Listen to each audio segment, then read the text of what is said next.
अक्टूबर की शुरुआत थी। सुबह की धूप अब तीखी नहीं रही थी। उसकी जगह एक हल्की गीली सी ठंड ने ले ली थी। स्कूल के बरामदों में धुंध तैर रही थी। क्लासरूम की खिड़कियों से हल्की हल्की रोशनी छनकर जमीन पर गिर रही थी, जैसे वक्त भी ठहर गया हो। कबीर स्टाफ रूम के कोने में बैठा, चाय का कप हाथ में लिए खिड़की के बाहर देख रहा था। और तभी स्टाफ रूम के दरवाजे से जब वो अंदर आई तो जैसे कुछ पल के लिए सब स्लो हो गया। नीली सिल्क की साड़ी में उसकी चाल ही अलग थी। बाल थोड़े बंधे हुए, कुछ लटें उसके गालों को छूती हुई। गर्दन पर हल्का सा पसीना था, जो उस ठंड में भी उसके बदन की गर्मी बयान कर रहा था। और सबसे खास, उसकी खुशबू। हाँ, वही परफ्यूम। कुछ ऐसा था उसमें कि कबीर सर का ध्यान अपने आप उस ओर चला गया। कबीर, जो खुद भी कम हैंडसम नहीं था, टीचर कम, कोई फिल्म का प्रोफेसर ज्यादा लगता था। सफेद शर्ट की बाहें मोड़ी हुई, हाथ में घड़ी, और वो हल्की दाढ़ी पर। उस दिन से सब बदल गया था। हर बार जब वो टीचर उसके पास से निकलती, पहले उसकी खुशबू आती, तेज मीठी, थोड़ी सी गर्म, जैसे कोई सीक्रेट बुला रहा हो। और कबीर हर बार पलट कर देखता। उसकी साड़ी कमर से बिल्कुल टाइट लिपटी होती। साड़ी की हर सिलवट उसके बदन के कर्व्स को वैसे छू रही थी जैसे किसी ने सोच समझकर उन्हें उभारा हो। कबीर सोचता, ये औरत कुछ तो है, बोलती कम है पर खींचती बहुत है। अब तक उन्होंने कभी बात नहीं की थी। बस जब जब वो पास से गुजरती, बस उसकी मौजूदगी में कुछ महसूस होता था। फिर एक दिन स्कूल में पेरेंट्स विजिट का दिन था। जूनियर सेक्शन में कबीर गलती से चला गया कोई पेपर देने। वहां एक बच्चा, बहुत प्यारा, ब्लू स्वेटर में अपनी मां का हाथ पकड़े खड़ा था। कबीर ने ध्यान से देखा, वो वही खुशबू, वही साड़ी, वही आंखें। कबीर वहीं रुक गया। कुछ समझने में 1 सेकंड लगा। फिर उसके दिमाग ने खुद कहा, वो शादीशुदा है। वो बच्चा जब बोला, मम्मा, उस दिन के बाद कबीर ने उसे देखना छोड़ दिया। वो जानता था उसकी हर एक नजर अब एक जरूरत से ज्यादा लग सकती है। वो जब उसके पास से गुजरती तो अब भी वही परफ्यूम आता, पर कबीर चेहरा मोड़ लेता। अक्टूबर की ठंडी हवा स्कूल की खिड़कियों से छनकर क्लासरूम्स में उतर रही थी। छुट्टी का वक्त था, लेकिन आज स्कूल थोड़ा खास लग रहा था। छोटे बच्चों की हंसी, गुब्बारों की खनक और मिठास से भरी खुशबू। किसी ने बताया, मैम अपने बेटे का बर्थडे मना रही है, जूनियर सेक्शन में छोटा सा ट्रीट दिया है। कबीर बस दूर से देख रहा था, बच्चों को, केक को, और उसे, जो साड़ी में आज कुछ ज्यादा ही चमक रही थी। वो हंस रही थी, बच्चों से घुली मिली, एक मां जैसी। और शायद वही पल था जब कबीर ने खुद को और भी दूर कर लिया। ये दुनिया मेरी नहीं है, उसने खुद से कहा। वो पीछे मुड़ा ही था कि सर, वो आवाज, उसकी आवाज। कबीर ने पलटकर देखा, वो वहीं खड़ी थी, मुस्कुराती हुई। आप कुछ नहीं लेंगे? उसकी मुस्कान में कुछ था, न औपचारिकता न मजबूरी, बस एक सादा सच्चा सा भाव। आइए ना प्लीज। वो खुद चल पड़ी और कबीर बस उसका पीछा करता चला गया। वो छोटे से स्टाफ रूम में पहुंचे। अंदर कोई नहीं था, बस एक टेबल थी जिस पर प्लेट ढकी हुई थी और केक का छोटा सा टुकड़ा। सब खा चुके हैं, लेकिन मैंने आपके लिए अलग रखा था। उसकी बात सुनकर कबीर का दिल एक पल को रुक गया। मेरे लिए? हाँ, उसने हल्के से मुस्कुराकर कहा। आप कुछ नहीं कहते, लेकिन हर बार आपके चेहरे पर वही चीज दिखती है जो शब्दों में नहीं होती। कबीर चुप था। उसने सामने देखा, वही परफ्यूम, वही आंखें, वही गहराई। और अब पहली बार ये सब सिर्फ उसके लिए था। कमरा शांत था। बाहर से बच्चों की हल्की आवाजें आ रही थीं, लेकिन अंदर बस वो दोनों थे। कबीर ने धीरे से प्लेट की तरफ हाथ बढ़ाया। उसके उंगलियों का सिरा प्लेट के पास जाते ही वो भी आगे झुकी, कुछ ठीक करने। एक पल उसकी बाह कबीर के हाथ से छू गई। सांसें थोड़ी तेज हुई। कोई कुछ नहीं बोला, पर कुछ तो बदल गया था।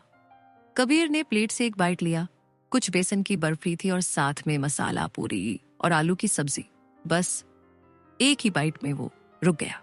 वाह, ये आपने खुद बनाया। उसका चेहरा जैसे हैरान होकर मुस्कुराने लगा। वो मुस्कुराई। हाँ, सब खुद से बनाया। वो थोड़ी देर उसकी आंखों में देखती रही, फिर कुछ सोचकर धीरे से बोली, आपको क्या पसंद है खाने में? बताइए ना, अगली बार आपके लिए बनाऊंगी। कबीर ने उसकी तरफ देखा। बिल्कुल पास थी वो। उसके बाल खुले हुए थे। एक लट उसके होठों पर बार बार आ रही थी और कबीर का मन कर रहा था बस उंगलियों से हटा दे। और उसी पल उसने धीरे से उसका हाथ छुआ, बस हल्के से, जैसे सवाल पूछते हुए। एक साधारण सा स्पर्श था, लेकिन उसमें न जाने क्या था। कबीर के अंदर जैसे कोई गर्म लहर दौड़ गई। उसने नजरें हटाईं, पर दिल वहीं अटक गया। और तब जब वो झुकी थी प्लेट की तरफ कुछ ठीक करते हुए, कबीर की नजर एक पल को रुकी। उसके ब्लाउज के अंदर का हिस्सा थोड़ा ज्यादा उभरा हुआ था और लगता था जैसे उसकी सांसें थोड़ी तेज चल रही हों। वो सोचने लगा, क्या मैं ही ज्यादा सोच रहा हूं या वो भी कुछ महसूस कर रही है? कमरे की हवा थोड़ी भारी सी हो गई थी। दोनों अब खामोश थे, पर वो एक स्पर्श, वो एक सवाल और वो एक नजर बहुत कुछ कह गई थी। स्कूल में उसका नाम अब हर कोई जानता था, कामना मैम। हर वीकेंड कभी छोटी सी किटी, कभी घर पर टीचर्स पार्टी, और हाँ, खाने में फिर वही जादू। स्टाफ की लड़कियां उसे अपनी बेस्ट फ्रेंड मानती थीं और पुरुष टीचर्स बस मुस्कुराकर हर दावत में शामिल हो जाते। पर एक चेहरा हमेशा नदारद रहता, कबीर। ना कभी आया, ना कभी पूछा कि क्या चल रहा है। पहली 2-3 बार तो कामना ने सोचा शायद वो इंट्रोवर्ट है, पर फिर धीरे धीरे उसकी आंखों ने नोटिस करना शुरू किया।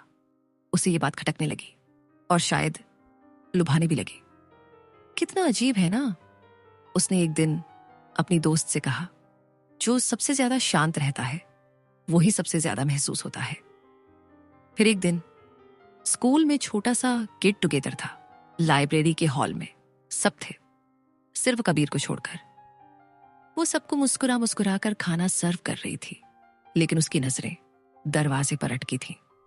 और जब पार्टी खत्म होने लगी, उसने बगैर किसी को बताए 2 प्लेटें बनाई और उसी पुराने स्टाफ रूम की ओर बढ़ गई, जहां पहली बार उसकी और कबीर की बातचीत हुई थी। दरवाजे के पास पहुंचकर वो एक पल को रुकी। अंदर हल्की रोशनी थी और वो वहीं था, चुपचाप, खिड़की से बाहर देखता हुआ। आप फिर नहीं आए। कबीर ने पलटकर देखा, वो वहीं थी, हाथ में 2 प्लेट, मुस्कुराते हुए। पर उस मुस्कान में इस बार कुछ और था। एक सवाल, एक खिंचाव और शायद थोड़ी सी शरारत भी। सब आ गए थे। बस आप ही हमेशा मिसिंग होते हैं। मुझे लगा आप पार्टी वाले इंसान नहीं हैं। या फिर, वो धीरे से उसकी आंखों में देखकर बोली, या फिर आप सिर्फ दूर से देखना पसंद करते हैं। मैं आपको मिस कर रही थी। ये कहते ही उसने अपना हाथ फिर से उसकी उंगलियों पर रखा, इस बार थोड़ा ठहर कर। कमरा फिर से वही हो गया, चुप, बंद, लेकिन सब कुछ कहता हुआ।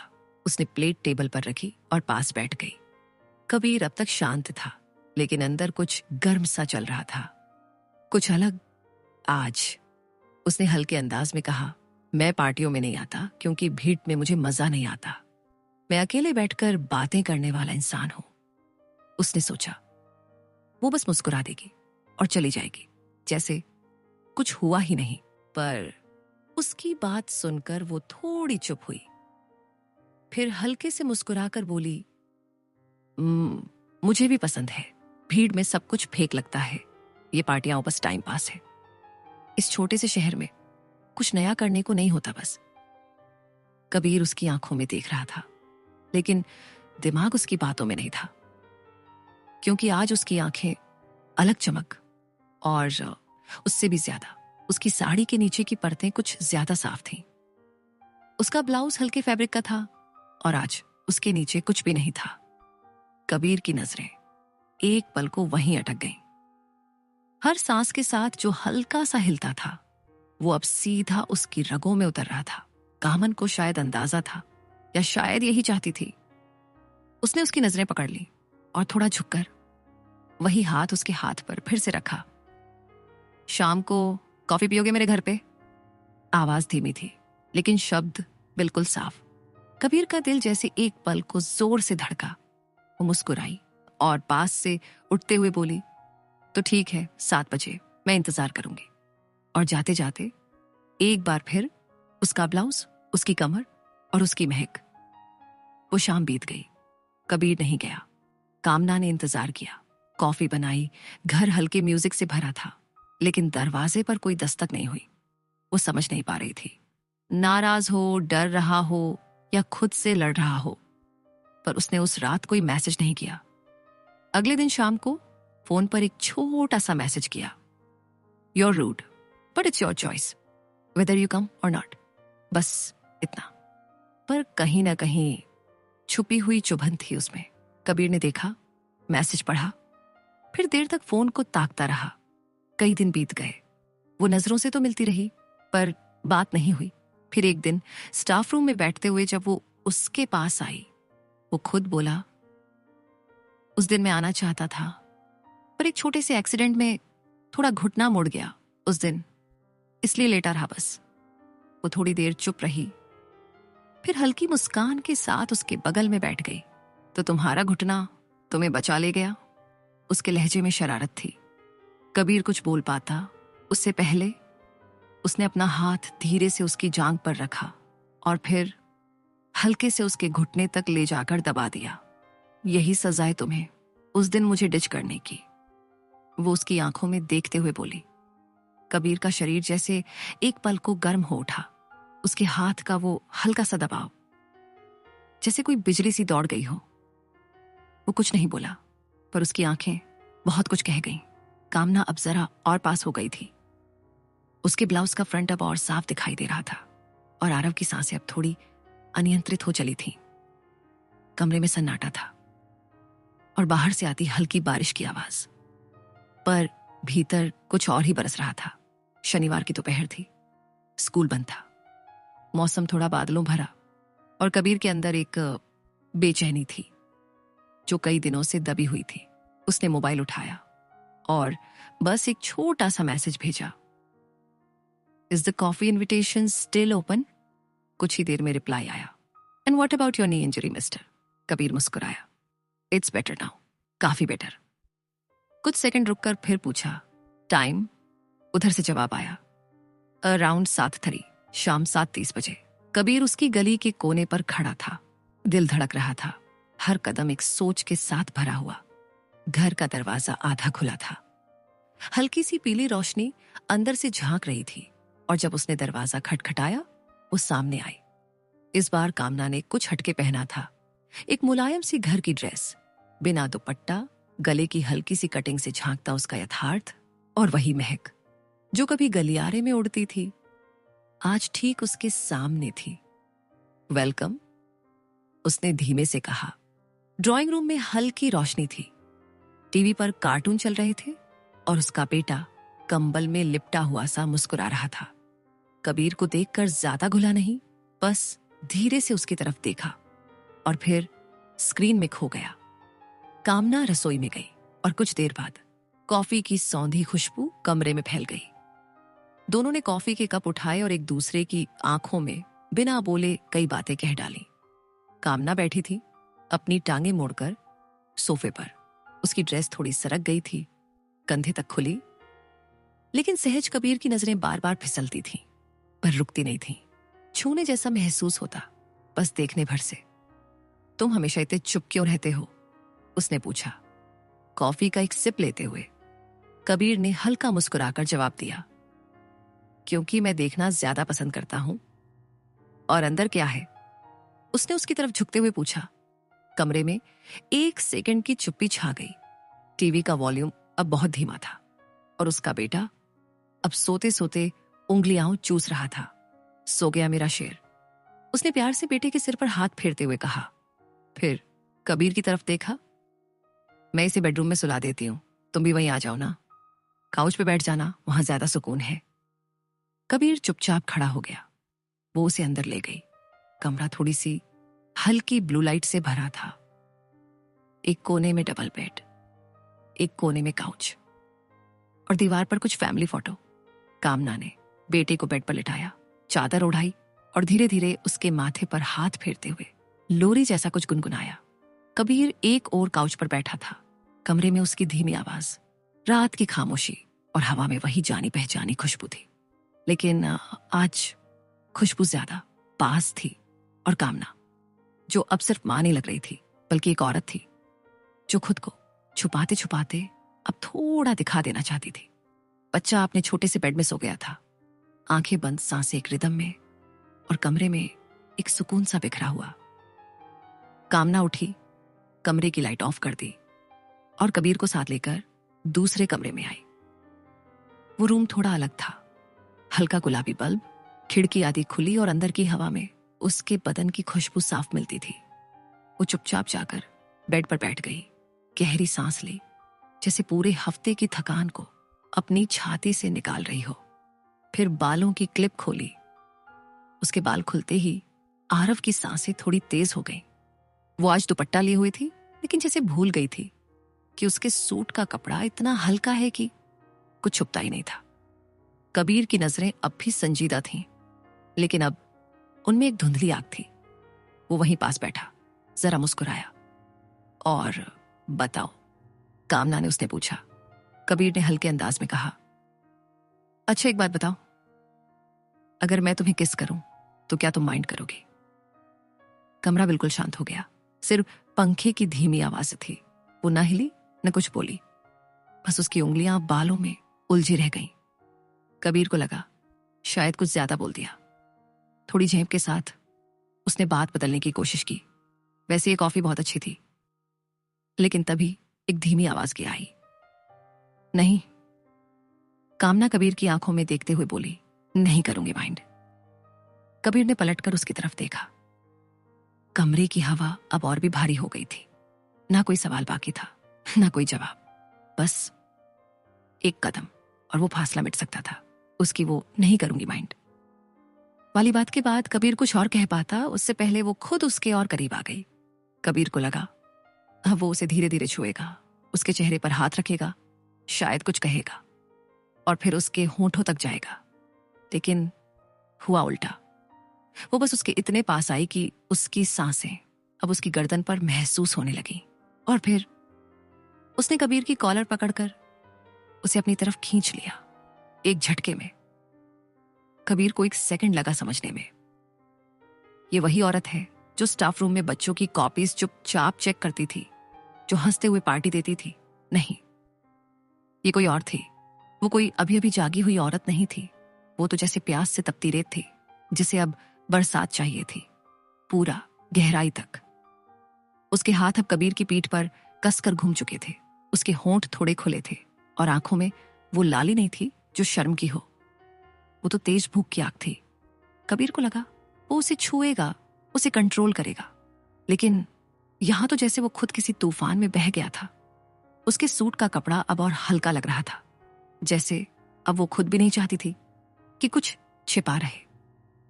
उसके जिस्म की हर हलचल, उसकी उंगलियों की पकड़, उसकी सांसों की रफ्तार, सब कुछ बोल रहा था, मैं सिर्फ औरत नहीं हूं, मैं वो सब हूं जो तू कभी सोच भी नहीं सकता था। ये कोई पहला नर्म धीरे धीरे बढ़ने वाला किस नहीं था। ये भूख थी, कई सालों की छुपी, दबाई, न बोली गई चाह जो अब फूट रही थी। उसके होठों ने आरव के होठों को जैसे खा लिया हो। वो चूस रही थी, जैसे वो कोई मीठा रस हो जो उसे पूरी तरह पी जाना है। उसकी जबान कबीर के मुंह के अंदर गहराई तक जा रही थी, घूमती, लड़ती और हर कोने से उसे महसूस करती। कामना की रफ्तार थमने का नाम नहीं ले रही थी। कबीर की सांसें अभी भी तेज थीं, होंठ अब भी भीगे हुए थे, जैसे किसी तूफान में डूबकर निकले हों। तभी कामना ने हल्की आवाज में कहा, एक काम करोगे, प्लीज मना मत करना। कबीर उसकी आंखों में देखता रहा, थोड़ा हैरान, थोड़ा बेसब्र। कैसा काम? वो मुस्कुराई, रुको मैं आती हूं। वो उठी और एक बार फिर उस कमरे से चली गई। कबीर वहीं बैठा रहा, बदन गर्म, दिमाग खाली, लेकिन दिल तेज धड़कता हुआ। 5 मिनट बाद जब वो लौटी, कबीर को पहली चीज जो दिखी उसके होंठ थे। उस पर अब हल्का चमकता ग्लॉस या लिप बाम था, कोई गुलाबी सी नमी जो उसे और भी भूखा कर रही थी, लेकिन जो अगला एहसास था वो उसे भीतर तक हिला गया। कामना ने अब एक ओवरसाइज टी शर्ट पहन रखा था। वो कमरे की लाइट्स धीमी करने लगी और आते ही कबीर का हाथ थामकर उसे खींचते हुए अपने पास बैठा लिया। फिर धीरे से, बिना कुछ कहे, उसका हाथ अपनी टी शर्ट के अंदर ले गई, लेकिन ऊपर नहीं, नीचे की तरफ। कबीर को एहसास हुआ कि कामना सिर्फ शर्ट में थी और कुछ नहीं था, एकदम नरम, गरम और गीला सा एहसास। उसने कुछ कहने की कोशिश की, पर जुबान जैसे सूख गई हो। कामना की आंखें बंद थीं और होंठ थोड़े खुले, जैसे वो उसे खुद में खींच रही हो। वो कोई आम औरत नहीं थी, वो प्यास नहीं थी, वो खुद एक समुंदर थी जिसके अंदर अब तूफान उठ चुका था। कबीर को तब पहली बार लगा उसका घुटने का दर्द कहीं चला गया है, क्योंकि जो औरत उसके सामने थी वो उसे हर दर्द, हर कमी, हर सोच से ऊपर खींच ले जा रही थी। कमरे की रोशनी अब बहुत मंद थी। सिर्फ खिड़की से आती हल्की रोशनी और दीवार पर उसकी परछाइयां। फिर कामना ने अपनी उंगलियां कबीर के बालों में डाली और उसका सिर धीरे धीरे नीचे की ओर ले जाने लगी। कबीर की धड़कनें तेज थीं। वो कुछ कहना चाहता था शायद, पर वो जानता था अब कुछ बोलने का वक्त नहीं है। उसके सिर को जब वो खुद की गर्म नम जगह के पास ले गई तो कबीर को पहली बार किसी का बदन इतनी शिद्दत से कंपता हुआ महसूस हुआ। फिर कामना ने कबीर से कुछ कहा, बस एक शब्द, वो था अच्छे से। उसकी आवाज में कंपन था, ना नखरा ना हिचक, बस एक सीधा आदेश, एक औरत का जो अब खुद को रोक नहीं रही थी। उस एक शब्द में कामना की पूरी भूख, उसकी हर दबी हुई रात, उसकी हर अधूरी तलब छुपी थी। और अब कबीर पूरी तरह उसके हवाले था, जैसे कोई साधक अपनी देवी के सामने सिर झुका देता है। कबीर ने बस वही किया जैसा कहा गया था, अच्छे से, धीरे, गहराई से और पूरी समझ के साथ, जैसे वो अब उसकी सांसों का हिस्सा बन चुका हो। कामना की उंगलियां बार बार चादर को कसती, कभी बालों में चली जाती तो कभी तकिए में चेहरा छुपा लेती। वो कभी गर्दन उठाकर उसकी तरफ देखती, उसकी आंखें झुकी होती और होंठ थरथराते। वो नजरों से कह रही थी, हां, यही चाहिए था। फिर अगले ही पल कामना का सिर बिस्तर पर गिर जाता, जैसे उसकी रूह में कुछ उतर रहा हो, कोई अधूरा कोना भर रहा हो। कबीर एक पल को उठा, शायद कुछ पूछने या कुछ कहने, पर उसकी बात आधे रास्ते में ही रुक गई जब कामना ने अपनी आंखें खोली, होंठ भींचे हुए और एक गहरी हवस से भरी आवाज में बोली, रुको मत यार। उसकी आवाज में कोई मासूमियत नहीं थी। अब वो एक अधूरी रात की चीख थी जो अब किसी भी हाल में पूरा होना चाहती थी। कबीर फिर झुका, इस बार किसी सवाल के साथ नहीं, बल्कि पूरी तरह खुद को सौंप देने के लिए। कमरे में अब बस 2 सांसों की आवाज थी, धीमी, थकी हुई लेकिन तृप्त, और उनके बीच वो गर्म चादर और खुली रात की खामोशी। कामना बेड पर लेटी थी, बाल उलझे हुए, होंठ अब भी भीगे से, और उसकी टांगें आधी चादर से बाहर, जैसे कोई तूफान गुजर गया हो। आरव अब भी वहीं था जहां वो हमेशा से रहना चाहता था। वो मुस्कुरा रही थी, एक ऐसी मुस्कान जो न तृप्ति की थी न थकान की, बल्कि एक सवाल छिपाए हुए थी। उसने गहरी सांस लेते हुए पूछा, तुम पीते हो? कबीर ने उसका चेहरा देखा, फिर हल्का सिर हिलाया, हाँ थोड़ा, पर असली नशा तो अभी लिया है। कामना हंसी, आंखें आधी बंद कर ली, फिर बोली, नहीं सच में पूछ रही हूं।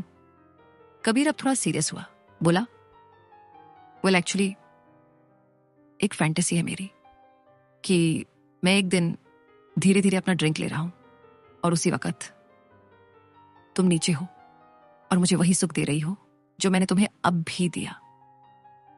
कमरे में अचानक खामोशी से बिजली सी फैल गई। कामना की सांसों में हल्की सी लहर उठी, उसके गालों पर एक तेज गर्मी दौड़ गई, लेकिन शर्म से नहीं, बल्कि एक और खुली ख्वाहिश से, गहरी, भूखी और बिल्कुल साफ निगाहों से। कामना ने धीरे से बोला, मैं भी तैयार हूं उस फैंटेसी को हकीकत बनाने के लिए। कामना ने जरा सी गर्दन घुमाई और कहा, गर्मी है यार, और अगले ही पल उसने अपनी टी शर्ट उतार दी। कबीर की आंखें बस रुक गईं। उसके सामने अब एक नग्नता नहीं, बल्कि एक अद्भुत कलाकृति थी जो हर पल कुछ कह रही थी। उसकी छाती, उसकी कमर, उसकी जांघें, हर हिस्सा जैसे किसी चित्रकार की कल्पना हो, जिसे अब किसी कपड़े की जरूरत नहीं थी। वो बिल्कुल बेपरवाह टी शर्ट एक ओर फेंक कर अलमारी से एक स्मॉल वाइन बॉटल निकालती है और बिना कुछ कहे रसोई की ओर चल पड़ती है। कबीर देख रहा था, उसकी चाल, उसके नितंबों की लय, उसकी पीठ की गहराई, जैसे किसी अप्सरा ने धरती पर उतरकर उसे सिर्फ अपने लिए बुलाया हो। कामना अब किचन में थी, ग्लास निकाल रही थी, बर्फ रख रही थी और वाइन खोल रही थी। कबीर चुपचाप उसके पीछे जाकर खड़ा हो गया, बिल्कुल करीब, इतना पास कि उसने अपना बदन उससे जोड़ दिया। धीरे से, बिना जोर, बिना डर, बस आराम से अपनी छाती उसकी पीठ से लगा दी। कामन की पीठ अब उसकी गर्मी को महसूस कर रही थी। उसका स्पर्श इतना सख्त था कि कामना की उंगलियां बर्फ के टुकड़े पर रुक गईं। कबीर की हथेलियां अब उसके पेट के नीचे टिक चुकी थीं। उसके नर्म, गीले और गर्म एहसासों को फिर से छूने के लिए कामन ने आरव को वाइन का ग्लास थमाया। कबीर ने हल्के से मुस्कुराते हुए पूछा, और तुम्हारा? तुम नहीं पियोगी? कामना ने सिर हिलाया। नहीं, मुझे स्वाद अच्छा नहीं लगता। कबीर ने शरारती लहजे में कहा। अच्छा, फिर कौन सा स्वाद पसंद है? उसके चेहरे पर वो मुस्कान आई जो किसी भूखी शेरनी की होती है, धीमी, गहरी और शिकारी। वो उसके बहुत करीब आकर बोली, बताना कैसा है ये? कबीर ने ग्लास उठाया, एक घूंट भरा और बोला, ठीक है। कामना ने एक पल को उसकी आंखों में देखा, फिर धीरे से बोली, रुको जरा। और अगले ही पल वो घुटनों पर आ गई। कामना ने वही किया जो बस कुछ देर पहले कबीर ने उसे दिया था, पर अब ये प्यार से नहीं था, ये था भूख से। उसके होंठों में अब कोई कोमलता नहीं थी, उसके स्पर्श में अब कोई सहलाना नहीं था। वो अब पूरी तरह ले रही थी, जैसे कोई अपना हिस्सा वापस ले रही हो।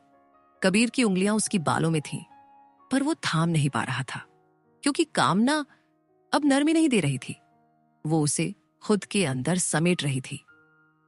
उसका सिर तेजी से आगे पीछे हो रहा था, होंठ भीगे हुए थे और कबीर को अब सांस लेने की भी फुर्सत नहीं थी।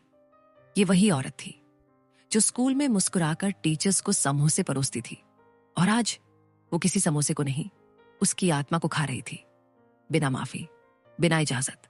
कॉफी, स्पर्श, लिप्स, सब हो चुका था, पर कबीर अब भी उसे और करीब लाना चाहता था। एक और प्यास थी जो अब भी तक जगी नहीं थी। उसने मुस्कुराते हुए कहा, इट्स अ स्पेशल नाइट, तुम्हें आज एक सिप तो लेनी ही पड़ेगी। कामना का चेहरा देखते ही वो समझ गया, उस मुस्कान में शरारत नहीं थी, वो एक इशारा था, एक वाइल्ड चेतावनी। उसने नजरें टिकाई और धीरे से कहा, ठीक है, पीऊंगी, लेकिन ग्लास से नहीं, तुम्हारे होठों से। और अगले ही पल कबीर ने वाइन का एक घूंट लिया। वो जानता था अब ये घूंट उसके लिए नहीं, बल्कि उसकी प्यास के लिए था। कामन उसके सामने झुकी, उसके होठों के पास आई और उसके मुंह में जो भी बचा था अपने होठों से धीरे धीरे लेने लगी। हर एक बूंद उसके मुंह से निकलकर होठों से होते हुए उसकी जुबान में उतरता गया। ये कोई साधारण चुंबन नहीं था, ये दो आत्माओं का एक ऐसा मिलन था जहां शराब सिर्फ माध्यम थी और जुनून असली सुरूर। कबीर की उंगलियां अब उसके पीठ पर थीं और कामना की आंखें बंद, पर होठों की हर हरकत में बिना रुके, बिना थमे, वो हर स्वाद को चूस रही थी, जैसे कोई जीवन रस। कमरे की हवा अब नशे से भारी थी, वाइन की खुशबू, बदन की गर्मी और दिलों की तेज धड़कनें, सब कुछ अब किसी ऑर्बिट में बह रहा था। कबीर ने उसकी आंखों में देखा, अब कुछ भी कहने को नहीं बचा था। वो बस आगे बढ़ा। कामन पीछे हटी नहीं, बल्कि खुद ही उसके सीने से लग गई। उनका बदन अब एक दूसरे को नहीं छू रहा था, बल्कि एक दूसरे में घुल गया था। चादर खिसकी, रोशनी बुझी और एक रात जिसे कोई नाम नहीं दे सकता शुरू हो गई। वो कोई प्यार नहीं था, ना ही कोई ड्रामा, ना वादा, ना कसम, बस दो लोग, एक औरत जो भीतर से एक आग थी और एक मर्द जो खुद को उसी आग में जलाना चाहता था। उस रात ना किसी ने समय देखा, ना किसी ने रफ्तार रोकी। बेड अब बिस्तर नहीं रहा, वो एक रणभूमि बन चुका था जहां वो दोनों लड़ नहीं रहे थे, बल्कि एक दूसरे में डूब रहे थे। उनके स्पर्शों की भाषा में कोई विनम्रता नहीं थी, बस तेजी थी, गहराई थी और एक प्यास जो अब खत्म हो रही थी। जब रात ढलने लगी और शरीर थक चुके थे, सांसें शांत हुई और तकिए पर बस उनकी उंगलियां एक दूसरे से उलझी थीं। कामना ने उसकी ओर देखकर हल्की सी मुस्कान दी और बस इतना कहा, तुम मुझे भूल नहीं पाओगे। कबीर कुछ नहीं बोला। वो जानता था कि वो सही कह रही थी।